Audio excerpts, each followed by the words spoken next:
ونعوذ بالله من شرور أنفسنا ومن سيئات أعمالنا من يهده الله فلا مضل له ومن يضلل فلا هادي له وأشهد أن لا إله إلا الله وحده لا شريك له وأشهد أن محمدا عبده ورسوله يا أيها الذين آمنوا اتقوا الله حق تقاته ولا تموتن إلا وأنتم مسلمون يا أيها الناس اتقوا ربكم الذي خلقكم من نفس واحدة وخلق منها زوجها وبث منهما رجالا كثيرا ونساء واتقوا الله الذي تساءلون به والأرحام إن الله كان عليكم رقيبا يا أيها الذين آمنوا اتقوا الله وقولوا قولا سديدا يصلح لكم أعمالكم ويغفر لكم ذنوبكم ومن يطع الله ورسوله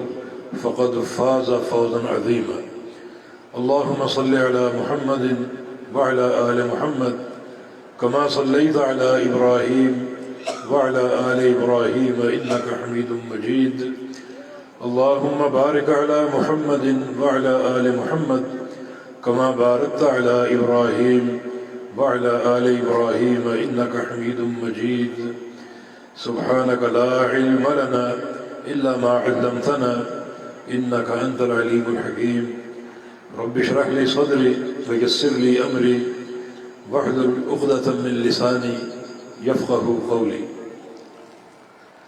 أما بعد فقد قال الله سبحانه وتعالى أعوذ بالله من الشيطان الرجيم من همزه ونفخه ونفثه بسم الله الرحمن الرحيم يا أيها الذين آمنوا اتقوا الله ولتنظر نفس ما قدمت لغد واتقوا الله إن الله خبير بما تعملون معزز علماء کرام اور قابل احترام سامعین و حاضرین، حقوق العباد کے موضوع پر آپ نے ایک بڑا مدلل اور مفصل خطاب سنا ہے، اور فائدہ مکمل بنانے کے لیے میرے ذہن میں ایک حدیث یہاں بیٹھے بیٹھے آئی۔ اس حدیث کا ارتباط بھی حقوق العباد کے ساتھ ہے، تو وہ اختصار سے آپ کے سامنے پیش کروں گا تاکہ یہ موضوع مکمل ہو جائے، اور پھر اصل خطاب ہمارے محترم ناظم اعلیٰ ڈاکٹر عبدالحفیظ سمو حفظہ اللہ کا آپ سماعت فرمائیں گے۔ اللہ تعالیٰ آپ کو جزائے خیر دے، اللہ تعالیٰ آپ کی حاضری قبول فرما لے، اور یہ ایک ایک قدم جو آپ نے اٹھایا ہے اس پروگرام کے لیے، اللہ تعالیٰ اس ایک ایک قدم کو برکتوں سے رحمتوں سے بھر دے۔ جب تک یہاں موجود ہیں اس کی رحمت کا سایہ رہے، اور جب یہاں سے اٹھ کر جائے تو اللہ تعالیٰ ہمارے گناہوں کو معاف فرما دے، گناہوں سے پاک صاف رہے۔ یہ حدیث مسند احمد میں اور کتاب السنہ ابو نعیم اصفہانی رحمہ اللہ کی، یہ حدیث القصاص کے نام سے معروف ہے۔ آپ جانتے ہوں گے کہ ایک حدیث جس کو حاصل کرنے کے لیے جناب جابر بن عبداللہ الانصاری رضی اللہ عنہ نے سفر کیا تھا مدینہ سے شام تک، وہ ایک حدیث کا ان کو علم ہو، اسی حدیث قصاص کا، اور اس مجلس میں وہ موجود نہیں تھے جس مجلس میں نبی علیہ السلام نے حدیث بیان کی تھی۔ انہوں نے معلوم کیا کہ اس مجلس میں کون کون تھا، تو صحابہ کے نام ان کے سامنے آئے، فلاں نے بھی سنی، فلاں نے بھی سنی، مگر وہ سارے یا تو شہید ہو چکے یا فوت ہو چکے۔ صرف ایک صحابی زندہ ہے اور وہ شام میں ہے، جس کا نام عبداللہ بن انیس رضی اللہ عنہ، وہ شام میں۔ تو جابر فرماتے ہیں کہ اشتریت اجود بعیر، تو میں نے ایک بڑا عمدہ اونٹ خریدا تاکہ اس پر سوار ہو کر مدینہ سے شام جاؤں۔ اور عبداللہ بن انیس سے ملو اور ان سے وہ حدیث سنو۔ تقریباً یہ 1 مہینے کا سفر تھا شام تک، 1 مہینہ جانے کا 1 مہینہ آنے کا۔ تو یہ سفر انہوں نے برداشت کیا۔ ایک حدیث سننے کے لیے جناب عبداللہ بن انیس سے، یہ سلف صالحین کی حدیث سے محبت اور حدیث کے ساتھ ان کے شغف کی دلیل ہے۔ ایک حدیث کے سماع کے لیے اتنا طویل سفر انہوں نے اختیار کیا۔ اور ہمارے محدثین کے رحلات اور اسفار معروف ہیں طلب حدیث کے لیے۔ امام بخاری رحمہ اللہ نے 16 سال سفر میں گزارے حدیث کے سماع کے لیے۔ جب ان کے ذہن میں ایک بات آئی صحیح بخاری لکھنے کی، اور ان کے شیخ اسحاق بن راہویہ نے اس خواہش کا اظہار کیا کہ لو مشتمل ایک کتاب لکھی جس میں کوئی ضعیف حدیث نہ ہو، صرف صحیح حدیثیں۔ اس سے قبل کتابیں موجود تھیں مگر ان میں مخلوط تھا معاملہ، صحیح حدیثیں بھی تھیں، حسن بھی تھیں، ضعیف بھی تھیں، بلکہ بعض میں موضوعات بھی تھیں۔ تو کاش کوئی ایسا شخص اٹھے جو صرف صحیح حدیث پہ مشتمل کتاب لکھے۔ امام بخاری فرماتے ہیں کہ وقر ذلک فی قلبی، یہ بات میرے دل میں پیوست ہو، اپنے شیخ کی یہ بات میرے دل میں جم گئی، بیٹھ گئی کہ یہ کام میں کروں گا۔ اور پھر خواب بھی دیکھے، نبی علیہ السلام کو پنکھا چل رہے ہیں، جس کی معبرین نے تعبیر کی کہ آپ اللہ کے نبی صلی اللہ علیہ وسلم سے جھوٹ کو دور کریں، اور بھی ان کا عزم راسخ اور مضبوط ہو گیا۔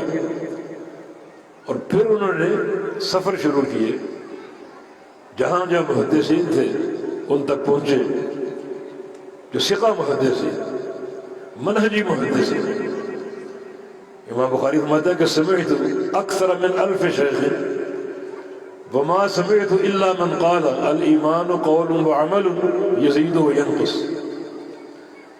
میں نے 1000 سے زائد محدثین سے احادیث سنی ہیں، ان سے احادیث لی ہیں، 1000 سے زائد میرے استاد ہیں حدیث کے، 1080 کی تعداد ہے۔ اور میں نے صرف ان محدثین سے حدیث لی ہے جن کا ایمان کے بارے میں یہ عقیدہ ہے کہ ایمان قول و عمل کا نام ہے، اور زیادہ اور کم ہوتا ہے۔ اطاعت الرحمن سے ایمان بڑھتا ہے اور طاعت الشیطان سے ایمان گھٹتا ہے۔ جس کا یہ عقیدہ ہو اس سے میں نے حدیث لی، اور جس کا یہ عقیدہ نہ ہو اس سے میں نے حدیث نہیں لی۔ ان بڑی ایک محنت بھی ہے اور ایک غور و فکر بھی ہے اور منہج کا تبسم بھی ہے کہ منہج سے باہر نہ نکلے۔ امام بخاری رحمہ اللہ کی یہ ایک محنت تقریباً 16 سال سفر میں گزارے، اور بعض بڑے دقیق سفر کیے۔ امام بخاری رحمہ اللہ نے مصر کے بصرہ کے سفر کیے اور حجاز کے، ایک خاص مقصد کی خاطر کہ ان 3 بڑے علاقوں میں امام مالک رحمہ اللہ کے شاگرد موجود تھے، یعنی موطا تک ایک واسطے سے پہنچے۔ امام تنیسی رحمہ اللہ اور دیگر بہت سے محدثین باقاعدہ ان سے جا کر ملے، ان تک پہنچے جو امام مالک کے شاگرد ہیں، تاکہ امام مالک اور ان کے درمیان ایک واسطہ ہو۔ یہ سند کا علو ہے، ان علو سند حاصل کرنے کے لیے یہ بڑے شاق سفر اختیار کیے۔ یہ 16 سال ان کا چلنا، سفر کرنا، یقیناً یہ حدیث سے محبت اور شغف کی دلیل۔ یہی محبت جابر نے اس کا اظہار کیا، صرف ایک حدیث کے سماع کے لیے وہ مدینہ سے شام ہے۔ بعض علماء نے، بعض صحابہ نے بھی اسی مقصد کے تحت لمبے لمبے سفر کیے، وہ صدر مومن کے بارے میں ایک حدیث سننے کے لیے طویل سفر اختیار کیا گیا. تو جناب جابر نے بھی مدینہ سے شام تک یہ سفر اختیار کیا اور شام پہنچے. جا کے عبداللہ بن انیس کا پتہ کیا. جب ان کے گھر کا علم ہوا تو گھر پہنچ گئے. جو باہر حاجت تھا، دربان تھا، اس سے کہا کہ جا کے عبداللہ کو ملو اور کہو کہ باہر جابر آئے. دربان اندر گیا. انہوں نے پوچھا کون جابر؟ پھر آ کر پوچھا کون جابر ہے؟ کہا کہ جابر بن عبداللہ الانصاری رضی اللہ عنہ. جابر خود بھی مسلمان تھے، ان کا باپ عبداللہ بھی مسلمان تھا. دونوں انصاری صحابی خزرج. اور یہ بعض صحابہ کا تمیز ہے، باپ بھی مسلمان، بیٹا بھی مسلمان. ان کا باپ عبداللہ جنگ احد میں شہید ہوا تھا. اور جناب جابر کو ایک بے چینی سی تھی کہ باپ شہید ہو گیا. ایک قرض کا بوجھ بھی تھا اور 9 بہنوں کی کفالت کا بوجھ بھی تھا. باپ شہید ہو گیا، ایک بوجھ تھا دل میں. رسول اللہ صلی اللہ علیہ وسلم جابر کو بلایا جنگ احد سے اگلے دن. فرمایا کہ جابر ان اللہ تکلم اباک کفاح. اللہ تعالیٰ نے تیرے باپ عبداللہ کو اپنے سامنے بٹھا کر باتیں کی، براہ راست باتیں کی. اور بات کیا کی ہے؟ عبداللہ سے کہا کچھ مانگ لو، کوئی سوال کر لو. تو عرض کیا کہ یا اللہ کیا سوال کروں؟ بڑی عظیم الشان نعمت دنیا عطا فرما دی. اللہ نے پھر فرمایا کچھ مانگ لو، سوال کر لو. عرض کیا کہ ایک ہی سوال ذہن میں آ رہا ہے، یہ شہادت کی موت اتنی میٹھی ہے، اتنا اس کا اجر ہے، اتنی اس میں لذت ہے، میری طلب یہ کہ ایک بار دوبارہ دنیا میں بھیج تاکہ پھر تیری راہ میں جہاد کروں اور اسی راستے سے شہید ہو کر تیرے پاس پہنچوں، پھر ایک بار دنیا میں بھیج. تو اللہ پاک نے فرمایا کہ یہ قول ہمارے ہاں تبدیل نہیں ہوگا. زندگی ایک ہی بار عطا ہوتی ہے، وہ آپ کو مل چکی اور شہادت کی موت آپ پا چکے. یہ ان کا اعزاز ان کے والد عبداللہ کا. تو جناب جابر بن عبداللہ رضی اللہ عنہما جب عبداللہ بن انیس کو خبر ہوئی تو وہ فوراً باہر آئے، آ کر معانقہ کیا، ملاقات ہوئی. اندر آنے کو کہا اندر نہیں جاؤں گا، بیٹھوں گا نہیں، بلکہ میں ایک مقصد کے تحت آیا ہوں، ایک نیت لے کر اسی نیت کو حاصل کر کے واپس لوٹوں گا. اندر بیٹھوں گا، نیت تبدیل ہو جائے گی. میں نے وہ حدیث سنی قصاص کے موضوع پر جو اللہ کے پیغمبر نے فلاں مجلس میں بیان فرمائی تھی. اس وقت میں موجود نہیں تھا، وہ حدیث سننے آیا ہوں. یہاں کھڑے کھڑے وہ حدیث مجھے سنا دو، یہیں سے واپس مدینہ لوٹوں گا تاکہ یہ پورا سفر ایک حدیث کے سماع پر لکھا جائے اور کوئی عمل شامل نہ ہو اور کسی نیت کا دخل نہ ہو اور کوئی نیت کار فرما نہ ہو. تو جناب عبداللہ بن انیس نے وہ حدیث وہیں دروازے پر کھڑے کھڑے بیان کیا. اس حدیث کا ایک ملخص یہ ہے تاکہ جو اصل موضوع وہ پورا ہو جائے. ملخص یہ ہے کہ اللہ تعالیٰ قیامت کے دن آئے گا، فرمایا کہ یحشر الناس یوم القیامت حفاظا عراتا غرلا. لوگ قیامت کے دن اٹھائے جائیں گے بالکل برہنہ بدن، ننگے پاؤں اور بغیر ختنہ کے. جس جسم کے ساتھ اللہ نے پیدا کیا اسی جسم کے ساتھ کھائے جائیں گے. کوئی دنیا کا مال و متاع ساتھ نہیں ہوگا، حتیٰ کہ لباس ساتھ نہیں ہوگا. تہی دست ہوں گے، تہی دامن ہوں گے، خالی ہاتھ ہوں گے، ننگے بدن ہوں گے، ننگے پاؤں ہوں گے. لوگ اٹھائے جائیں گے اور یہ میدان محشر میں جمع ہو. ایک وقت گزر جائے گا، انہیں کھڑے کھڑے حساب نہیں ہوگا. اس وقت کی کسی صحیح حدیث میں مقدار بیان نہیں ہے. حافظ کثیر رحمہ اللہ نے جو ان کی کتاب البدایہ والنہایہ اس میں بعض حدیثیں نقل کیے 360 سال اسی طرح گزر جائیں گے، حساب و کتاب نہیں ہوگا۔ پھر نبی اسلام کی شفاعت ہوگی، آپ شفاعت فرمائیں گے اور اللہ تعالیٰ آئے گا حساب و کتاب کے لیے۔ اس حدیث میں جو حدیث قصاص ہے، اللہ تعالیٰ کیسے آئے گا؟ ایک اعلان کرتے ہوئے، ینادی بصوت، اللہ تعالیٰ ایک آواز کے ساتھ پکارے گا، اللہ تعالیٰ آ رہا ہے، بس یہ آنے کا تصور اپنے ذہنوں میں لاؤ، آنے کا تصور۔ وجاء ربک والملک صفا صفا، تیرا پروردگار آئے گا، فرشتے بھی آئیں گے قطار اندر قطار۔ وجیء یومئذ بجہنم، اور جہنم کو بھی لایا جائے گا۔ اس منظر کی کتاب لا سکے گا؟ ویسے ہی قیامت کا وقوع اتنا خوفناک ہوگا کہ پوری دنیا گھبراہٹ اور پریشانی کا شکار ہے۔ اور اللہ تعالیٰ کا آنا، سورہ فجر کا یہ موضوع آپ پڑھا کریں اور سب سوچیں کہ اللہ تعالیٰ کیوں آ رہا ہے؟ ہم سب کا حساب لینے کے لیے، جو ہماری جو زندگی دنیا کی گزری اس کا نتیجہ اللہ تعالیٰ بیان فرمائے گا ہر بندے کے لیے۔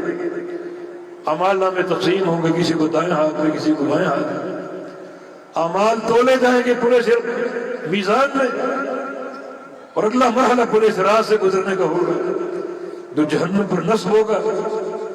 بڑا طویل ایک پل، ایک ریزر سمجھو، جس کو چل کر عبور کرنا ہے، جہاں اندھیرا بھی ہوگا، پھسلن بھی ہوگی، اور ساتھ ساتھ پیچدار جھاڑیاں ہوں گی، ان جھاڑیوں میں پاؤں الجھ گیا پھر باہر نہیں نکل سکے۔ بڑا یہ خوفناک منظر۔ اللہ تعالیٰ آئے گا، فرشتے ساتھ آئیں گے قطار اندر قطار، اور جہنم بھی لائی جائے گی۔ جہنم کیسے لائی جائے گی؟ نبی اسلام کا فرمان ہے کہ یؤتی بجہنم یوم القیامہ ومعها 70,000 زمام علی کل زمام 70,000 ملک، کہ جہنم کو لایا جائے گا، جہنم 70,000 لگاموں میں جکڑی ہوئی، 70,000 لگامیں، ان میں جہنم کو باندھا جائے گا، اور ہر لگام پر 70,000 فرشتوں کی ڈیوٹی ہوگی۔ یہ 70,000 لگامیں اور 70,000 فرشتے ایک لگام پر مامور ہوں گے جہنم کو کھینچنے کی۔ اس اندازہ کر کتنی بڑی ہوگی، 49 کروڑ فرشتے مل کر جہنم کو کھینچ رہے ہیں۔ جہنم کو لایا جائے گا، اور جہاں اللہ تعالیٰ کے حساب اور کتاب کی عدالت قائم ہوگی، سامنے جہنم ہوگی، کیونکہ نبی علیہ السلام کی حدیث ہے ما منکم من احد الا وسیکلمہ ربہ ولیس بینہ وبینہ ترجمان۔ اللہ تعالیٰ نے سب سے باتیں کرنی ہیں، اور باتیں اس طرح کرنی ہے کہ اللہ اور بندے کے درمیان کوئی ترجمان نہیں ہوگا۔ ينظر إلى أيمن منه فلا يرى إلا ما قدم، ينظر إلى أشر منه فلا يرى إلا ما قدم، ينظر إلى ما بين يديه فلا يرى إلا ما رجع۔ یہ اس کی عدالت کا منظر۔ بندہ اپنے دائیں طرف جھانک رہا ہے، دائیں طرف صرف اس کے اعمال ہوں گے نیکیوں کی صورت میں، بائیں طرف جھانکے گا، کوئی حمایتی ہو، کوئی مددگار ہو، کوئی تعاون کرنے والا ہو، بائیں طرف بھی کوئی نہیں سوائے اعمال کے گناہوں کی صورت میں، اور سامنے دیکھے گا سامنے جہنم کی آگ شعلے برسا رہی ہے۔ یہ اس کی عدالت ہے۔ تو اللہ تعالیٰ کا آنا، اس پر ہمیشہ غور کرو، اللہ تعالیٰ کیوں آ رہا ہے؟ حساب و کتاب پوری دنیا کا لینے کے لیے، اور جو ان کی زندگی دنیا کی اس کی رپورٹ سے ان کو آگاہ کرنے کے لیے اللہ تعالیٰ آ رہا ہے۔ تو آج بھی نبی علیہ السلام کی حدیث کے مطابق جو اللہ تعالیٰ کے آنے کا ذکر ہے، اللہ تعالیٰ آئے گا اور ینادی بصوت، اللہ ایک آواز کے ساتھ پکارے گا، ينظرہ یسمعہ من بعد کما یسمعہ من قرب، اس آواز کو دور کے لوگ بھی اسی طرح سنیں گے جس طرح قریب کے لوگ سنیں گے، کیونکہ میدان محشر میں اربوں خربوں انسان ہیں۔ کہاں تک دنیا ہوگی، کہاں تک دنیا ہی دنیا، اور جب اللہ پکارے گا تو اس کی پکار کی یہ کیفیت ہے، اس کے پکار کا یہ وصف ہے کہ پوری دنیا سنے، جیسے پہلی صف کے لوگ سنیں گے اسی طرح آخری صف کے لوگ بھی سنیں گے. یہ اس کے پکارنے کا انداز ہے. میرا آپ کا پکارنا ایسا نہیں ہے. میری آپ کی آواز قریب کے لوگ سن لیں گے لیکن دور کے لوگ نہیں سن پائیں گے. یہ اللہ کا پکارنا ایسا ہے، اس کے ساتھ خاص ہے. یہ اس کی قدرت ہے کہ اس کی آواز یکساں سنیں گے، دور کے لوگ بھی قریب کے لوگ. اور اللہ کیا فرمائے گا، کیا پکارے گا؟ انا الملک و انا الدیان، میں بادشاہ ہوں اور میں عدل قائم کرنے والا ہوں. آج کا دن عدل کا دن ہے اور بادشاہت میری ہے. مطلقاً وہ بادشاہ، دنیا کا بادشاہ بھی وہی ہے، مگر دنیا میں اس نے ہمیں کچھ اختیار دے رکھے، اپنی مرضی سے آ جا سکتے ہیں. گو اس اختیار میں بھی اللہ کی مشیت ہے، وہ اختیار بھی اللہ کی مشیت کے تابع ہے. مگر قیامت کے دن یہ اختیار نہیں ہوگا. قیامت کے دن اللہ کے اذن کے بغیر کوئی بات نہیں کر سکے گا. قیامت کے دن اللہ کے اذن کے بغیر کوئی پاؤں نہیں اٹھا سکے گا. قیامت کے دن اللہ کے اذن کے بغیر کوئی گردن کو نہیں پھیر سکے گا.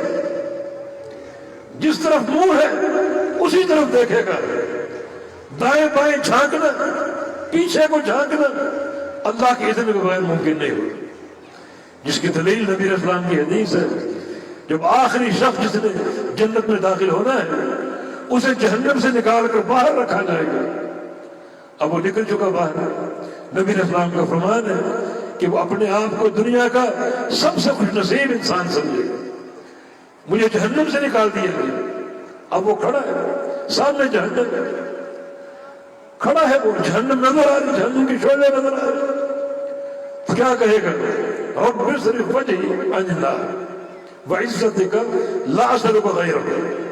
اے میرے رب، میرے پروردگار، میرا چہرہ یہاں سے پھیر دے. اس وقت جہنم میرے سامنے، میرا چہرہ پھیر دے یہاں سے. مانا چہرہ بھی نہیں پھیر سکے. اللہ کی مرضی، اس کی مشیت اور اس کے اذن کے بغیر. یا اللہ میرا چہرہ پھیر دے. تیری عزت کی قسم کھا کر کہتا ہوں کہ تجھ سے اس کے علاوہ کچھ نہیں مانگتا، بس ایک ہی چیز عطا فرما دے، میرا چہرہ پھیر. تو اللہ تعالیٰ اس کے چہرے کو گھما دے گا. سامنے جہنم تھی، اب چہرہ پیچھے کی طرف پھر گیا. پیچھے جنت تھی، جنت کی نعمت تھی، جنت کے باغات. اب وہ پالا کر چکا، کچھ اور کچھ نہیں مانگو گا. لیکن انسان ہے، طبیعت پر جا گئی. اب وہ کھڑے کھڑے اللہ تعالیٰ سے دوبارہ کہتا ہے کہ یا اللہ مجھے اس دیوار تک پہنچا دے. ایک طویل حدیث ہے، سایہ عطا فرما دے. پھر آخر میں کہے گا دروازہ کھول دے. جنت کے داخلے کا سوال کرے گا. بلکہ حدیث میں آتا ہے اللہ تعالیٰ کہے گا جاؤ جنت میں داخل ہو جاؤ، چلے جاؤ جنت میں داخل ہو جاؤ. جائے گا، اس کے دل میں ایک خیال آئے گا. جب جا رہا ہوگا اس کے دل میں ایک خیال آئے گا کہ مجھ سے پہلے سارے جنتی جنت میں جا چکے ہیں، سب سے آخر میں جا رہا ہوں. خیال کیا آئے گا؟ میرے لیے کیا بچا ہوگا؟ ساری جنت پر پہلے جانے والوں نے قبضہ کر لیا ہوگا اللہ کے اذن سے جو اللہ نے جگہ دی. اب کیا بچا ہوگا؟ میرے پیچھے کیا بچا ہوگا؟ یہ اس کے دل میں خیال آئے. واپس پلٹے گا، یا اللہ جنت تو ساری لوگوں نے حاصل کر لی ہوگی، میں کہاں جاؤں گا؟ مجھے کون سی جگہ ملے گی؟ اللہ تعالیٰ فرمائے گا تمنا یا عبدی، میرے بندے تو تمنا کر. تیری کیا تمنا ہے؟ جنت میں تجھے کیا چاہیے؟ وہ کہے گا یا اللہ تو ارحم الراحمین رب العالمین. میرا ذہن تو بہت چھوٹا ہے، میں تمنا کیا کر سکتا ہوں؟ تو اپنے فضل سے عطا فرما.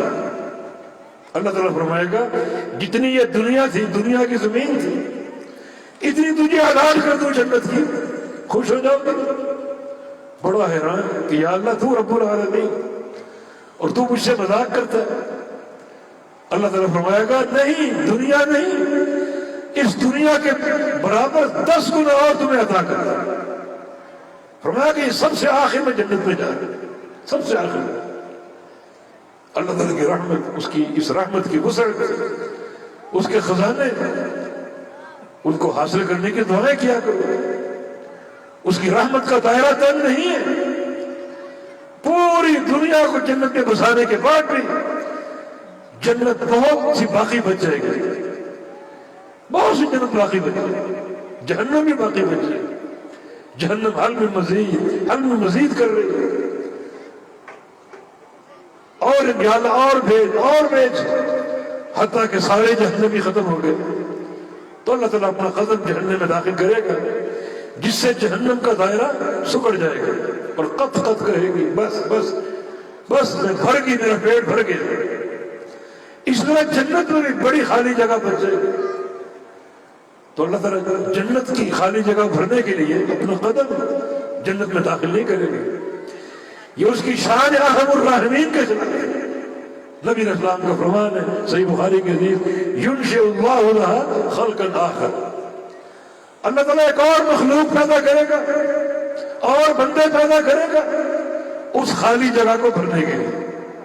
نہیں، جنت کا دائرہ تنگ نہیں کرے گا، جنت اتنی وسیع رہے گی، مگر جنت کو بھرنے کے لیے اور اس خلا کو پر کرنے کے لیے اللہ تعالیٰ اسی روز اسی وقت ایک نئی مخلوق پیدا کر کے بقیہ جنت ان کو لا کر بسا دے۔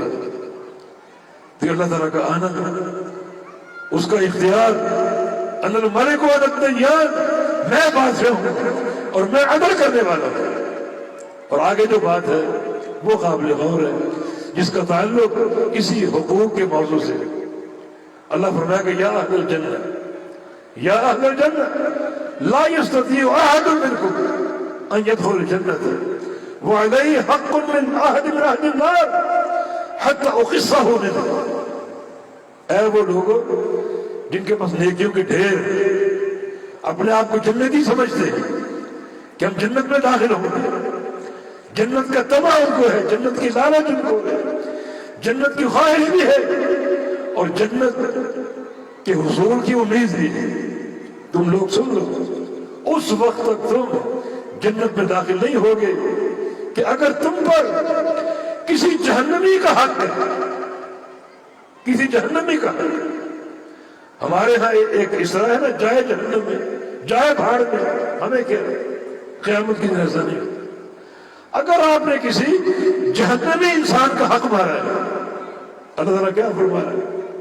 کیا ہے جنت والوں جو اپنے عمل کی بنا پر جنت کی آرزو لیے بیٹھے ہیں اور جنت کی امید لیے بیٹھے ہیں، اس وقت تم جنت میں نہیں جا سکو گے کہ اگر ایک جہنمی کا تم پر حق ہے، ایک جہنمی پر تم نے ظلم کر رکھا ہے، وہ مالی ظلم ہو یا اس کی عزت کے تعلق سے ہو یا اس کے کسی حقوق کا ضیاع ہو، اس وقت تک تم جنت میں داخل نہیں ہوگے جب تک میں تم دونوں کو جمع کر کے تم دونوں کے بیچ میں قصاص پیدا نہ کروں۔ یہ حدیث القصاص، جب تک قصاص قائم نہیں ہوگا، جب تک یہ آخرت کا عدل قائم نہیں ہوگا، اس وقت نہ تو جہنمی جہنم میں جائے گا اور نہ جنتی جنت میں جائے گا۔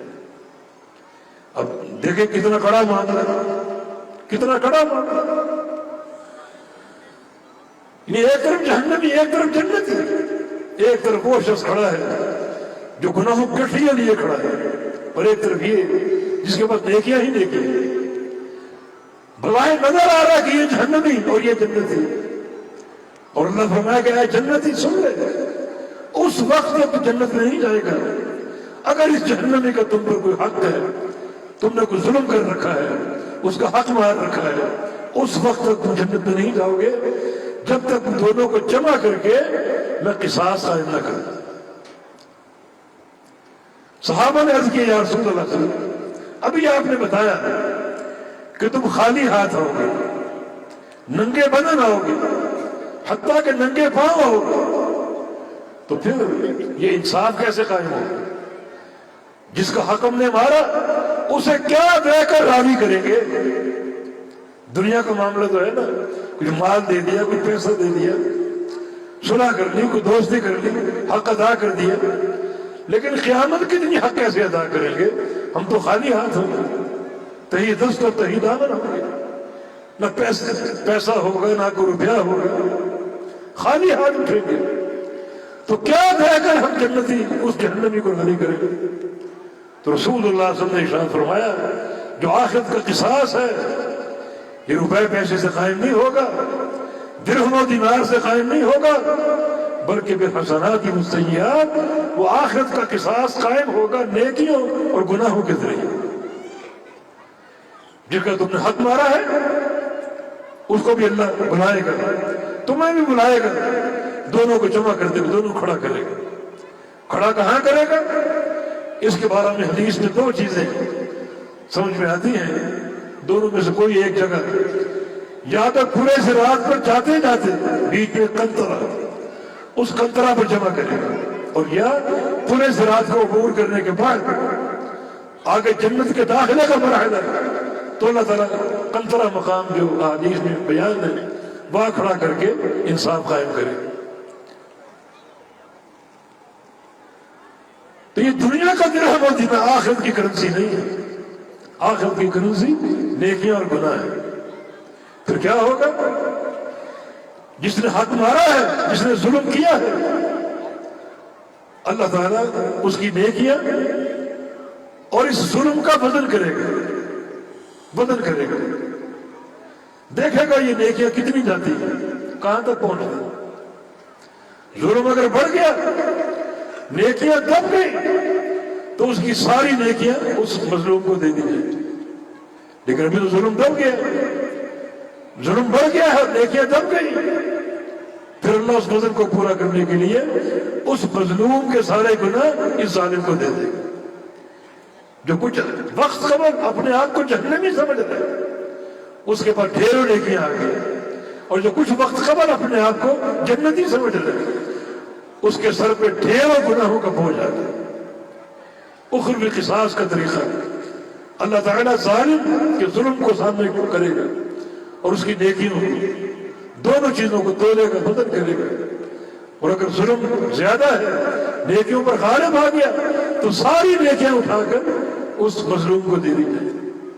اور اگر بدل کے نتیجے میں نیکیاں بھاری پڑ گئی اور ظلم ہلکا پڑ گیا، تو اس ظلم کے مقدار کے مطابق اللہ تعالیٰ اس کی نیکیاں چھین کر اس کو مظلوم کو دے دے۔ یعنی یہاں کامیابی کی امید بھی ہے اور ناکامی کی توقع بھی ہے کہ بندہ حقوق میں ظلم کی بنا پر، حقوق قسم کرنے کی بنا پر اور حقوق چھین لینے کی بنا پر ناکام ہو جائے، نامراد ہو جائے، نیکیاں برباد ہو جائے۔ نبی علیہ السلام کی ایک حدیث ہے، هل تدرون المسکین فیکم، کیا تم سمجھتے ہو مسکین کسے کہتے ہیں؟ بیچارہ کون شخص؟ بلکہ مفلس، هل تدرون المفلس فیکم، کیا تم مفلس کو جانتے ہیں؟ مفلس کی تعریف کیا ہے؟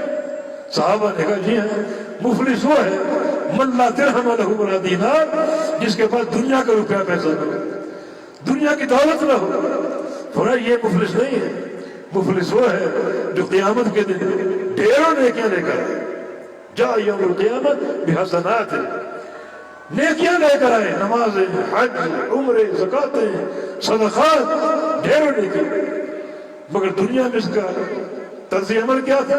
قد ضرب ھذا وشتم ھذا واخذ مال ھذا وقتل ھذا، اس نے کسی کو قتل کیا ہوگا، کسی کو ناحق مارا ہوگا، کسی کو گالی دی ہوگی، کسی کی غیبت کی ہوگی، کسی کا مال چھینا ہوگا اور کسی کو مالی دھوکہ دیا ہوگا، مال لے کر دبا لیا ہوگا۔ یہ اس کا ساتھ معاملہ ہے۔ نیکیاں بھی بہت، حج بھی کرتا تھا، صف اول کا نمازی تھا، زکاتی بھی دیتا تھا، صدقات بھی دیتا تھا، مگر وہ سمجھتا تھا کہ لوگوں کے حقوق غصب کرنا شاید میرا حق ہے۔ غیبت کرتا ہے، گالیاں دیتا ہے، ناجائز کسی کو تھپڑ مارتا ہے، یہ اس کا طرز عمل تھا۔ اللہ تعالیٰ ان سب کو جمع کر لے گا، قاتل کو بھی اور مقتول کو بھی، ظالم کو بھی اور مظلوم کو بھی، مال چھیننے والا جس کا چھینا گیا اس کو، سب کو جمع کر لے گا۔ اور اللہ رب العزت اس کی نیکیاں ایک ایک کر کے تقسیم کرے گا۔ نمازیں تقسیم ہو رہی ہیں، حج تقسیم ہو رہے ہیں، عمرے تقسیم ہو رہے ہیں، ساتھ ساتھ اللہ تعالیٰ پوچھ رہے ہیں مظلوموں سے، راضی ہو گئے؟ اور مظلوم کہیں گے نہیں، ابھی تک اس ظلم کی چبھن باقی ہے، ابھی تک اس ظلم کی چبھن باقی ہے۔ اللہ تعالیٰ اور دے گا، اور بالآخر ان مظلوموں کے گناہ سارے اٹھا کر اس ظالم کے سر پہ ڈال دے گا۔ جس نے دنیا میں کئی حج کیے، کئی عمرے کیے، جہاد کیے، نمازیں پڑھی، روزے رکھے اور بے تحاشا نیک اعمال کیے، وہ دوسروں کے گناہ اپنے سر پہ لے کر جہنم میں جا رہا ہے۔ فرمایا کہ یہ مفلس ہے، یہ مفلس ہے۔ حتی اللطمہ کے الفاظ ہیں کہ اللہ تعالیٰ ظالم اور مظلوم کو جمع کرے گا۔ اللہ فرما گیا ہے جنتی انسان اس وقت تک جنت میں نہیں جائے گا اگر کسی مظلوم جہنمی کا تم پر حق ہے، حتی اللطمہ، حتیٰ کہ اگر تم نے ایک تھپڑ اس کو مارا، ایک تھپڑ مارا اسے، اس پر بھی قصاص فراہم کرنا۔ یہ اس کا قصاص قیامت کے دن کا حصہ، عدل کا قیام۔ لَتُؤَدُّ الْحُقُوقَ إِلَىٰ أَهْلِهَا، تم قیامت کے دن یہ حقوق ادا کرو گے۔ حتیٰ کہ دو بکریاں، سینگ والی بکری اور بغیر سینگ کے بکری، بکری ایک جانور ہے، ان کے کسی عمل کا حساب نہیں، نماز نہ روزہ نہ حج نہ عمرہ، لیکن حقوق کا حساب ہے۔ اللہ تعالیٰ سینگ والی بکری اور بغیر سینگ بکری کی دونوں کو جمع کرے گا۔ اگر سینگ والی بکری نے بغیر سینگ کی بکری کو مارا ہوگا، دونوں کو اللہ تعالیٰ جمع کرے گا، اور بغیر سینگ کی بکری کو اللہ تعالیٰ اختیار دے گا اس کو روندنے کا، ٹکرے مارنے کا، اس کو زخمی کرنے کا، جب تک اللہ چاہے۔ تو کس قدر متعین ہے یہ معاملہ، حقوق کیا دے گا۔ تو فرمایا کہ اللہ تعالیٰ جنتی کو جنت کے داخلے سے روک لے گا اگر تم نے کسی جہنمی کو ایک تھپڑ بھی مارا ہے ناحق اور ناجائز، اللہ تعالیٰ اس پر بھی عدل قائم کرے گا اور اس حق کو ادا کروائے گا۔ تو اس سے آپ غور کیجئے کہ حقوق کا معاملہ کتنا سنگین ہے، کتنا اہم ہے۔ حقوق اللہ جو اللہ کے حق ہے وہ قابل معافی ہو سکتے ہیں، لیکن بندوں کے حق قابل معافی نہیں ہے جب تک بندہ نہ چھوڑ دے، جب تک مظلوم نہ چھوڑ دے۔ اور اس کے چھوڑنے کی کیفیت آپ نے سن لی کہ اللہ تعالیٰ نیکیوں اور گناہوں کی تقسیم سے اپنا عدل قائم کرے۔ ہاں اگر کسی بندے کے اعمال بڑے مضبوط ہو، عقیدہ بڑا ٹھوس ہو، اخلاق حسنہ بڑے عظیم ہو اور اللہ بندے پر راضی ہو جائے تو وہ معاملہ الگ ہو سکتا ہے۔ اللہ ان مظلوموں کو اپنی برکت سے، رحمت سے دے، بے تحاشا دے، جنت کے محلات دے، جنت کے باغات دے، دیتا جائے حتیٰ کہ سارے مظلوموں کو راضی کر دے۔ پھر ظالم بھی اور مظلوم بھی ایک دوسرے کا ہاتھ تھام کے جنت میں داخل ہو جائے۔ وہ اس کے مختلف انداز ہیں، مختلف طریقے، لیکن جو اصل اول ہے وہ یہی ہے کہ اگر دنیا میں کسی کا حق مارا تو اللہ تعالیٰ اس وقت تک جنت کا داخلہ عطا نہیں فرمائے گا جب تک یہ عدل قائم نہ کرے اور قصاص نہ دلوائے۔ تو یہ وہ حدیث قصاص ہے جس کو سننے کے لیے جناب جابر رضی اللہ عنہ مدینہ شام کے یہ حدیث سن کر آئے، اس کو روایت کیا اور یہ ایک عظیم اور نافع علم ہم تک پہنچا۔ اللہ پاک سے دعا ہے کہ اللہ تعالیٰ ہمیں ادائیگی حقوق کی توفیق عطا فرمائے۔ یا اللہ تیرے حقوق ہیں انہیں بھی ادا کرنے کی توفیق دے، جو تیرے بندوں کے حقوق ہیں توفیق دے کہ ان میں کوئی حد تلفی نہ ہو، کسی پر کوئی ظلم نہ ہو، کسی پر کوئی زیادتی نہ ہو۔ نبی رسول کی حدیث اتقوا الظلم فإن الظلم ظلمات یوم القیامہ، ظلم سے بچو، ظلم یہ قیامت کے اندھیرے ہیں۔ جو کسی پر ظلم کرو، وہ ظلم کیسا بھی ہو، کسی کی عزت سے کھیلو، کسی کا مال چھینو، کسی پر زیادتی کرو، جو بھی ظلم کرو گے وہ ظلم قیامت کے اندھیروں میں تبدیل ہوتے جائے اور وہاں نور کی ضرورت ہے۔ لیکن جہاں ظلم کی تہیں جم جائے وہاں کیسے کامیاب ہو؟ ہر ظلم قیامت کا اندھیرا ہے، ہر ظلم قیامت کا اندھیرا ہے۔ ظلم کرتے جاؤ گے اندھیرے بڑھتے جائیں گے، پھر کیسے کامیاب ہو؟ اللہ تعالیٰ ہمیں اصلاح اعمال کی توفیق دے دے، حقوق العباد کو اللہ تعالیٰ پورا رکھنے کی توفیق عطا فرما دے۔ دنیا سے جائیں تو اس طرح جائیں کسی کا کوئی حق ہمارے ذمہ نہ ہو اور ہر معاملہ اپنا پاک اور صاف کر کے جائیں۔